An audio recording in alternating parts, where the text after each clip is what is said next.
বন্ধুরা আজকে আপনাদেরকে দেখাবো শসা ফল কিভাবে রান্না করে। তেল দিয়ে দিলাম, পেঁয়াজ কুচি দিয়ে দিলাম, একটু লাল লাল করে ভেজে নিতে হবে।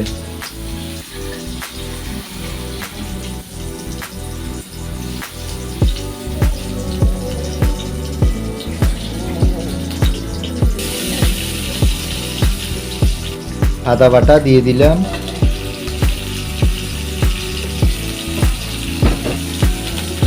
রসুন বাটা দিয়ে দিলাম, একটু গরম জল দিয়ে দিলাম,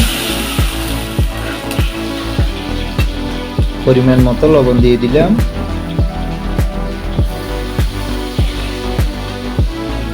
হলুদের গুঁড়ো দিয়ে দিলাম, মরিচের গুঁড়ো দিয়ে দিলাম। বন্ধুরা মনে রাখবেন, কষাইলে ভালো করে অনেক তরকারি স্বাদ হয়। জিরে ধনিয়ার গুঁড়ো দিয়ে দিলাম,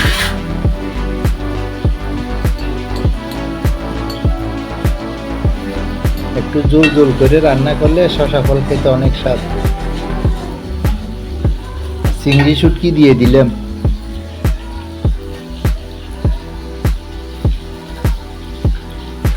ডাউল দিয়ে দেবেন, ডাউলগুলো দিয়ে দিলাম। আমরা মসুর ডাল খাই, মসুর ডালটা দিয়ে দিলাম। এটা ভালো করে একটু কষাইতে হবে, 4 থেকে 5 মিনিট ভালো করে কষাই নিতে হবে।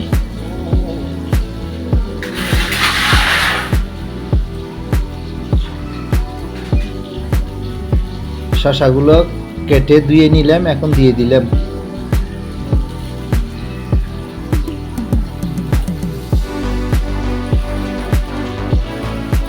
এইভাবে একটু নেড়ে দিলাম।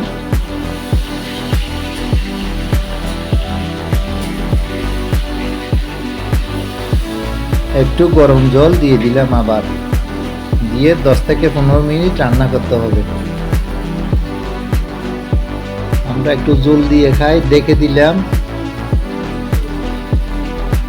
বন্ধুরা আমাদের শসা ফলগুলো হয়ে গেছে, অনেক সুন্দর কালার চলে আসছে। আপনারা এভাবে বাসায় রান্না করে খেতে পারবেন। ধন্যবাদ দিয়ে দিলাম।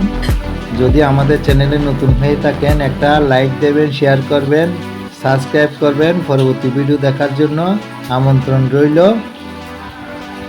দেখেন বন্ধুরা আমাদের একটা সুন্দর কালার চলে আসছে। আপনারা এভাবে রান্না করে ট্রাই করে খাবেন, অনেক স্বাদ লাগবে। সবাই ভালো থাকবেন, সুস্থ থাকবেন। পরবর্তী ভিডিও দেখার জন্য আমন্ত্রণ রইল। ধন্যবাদ সবাইকে, টাটা।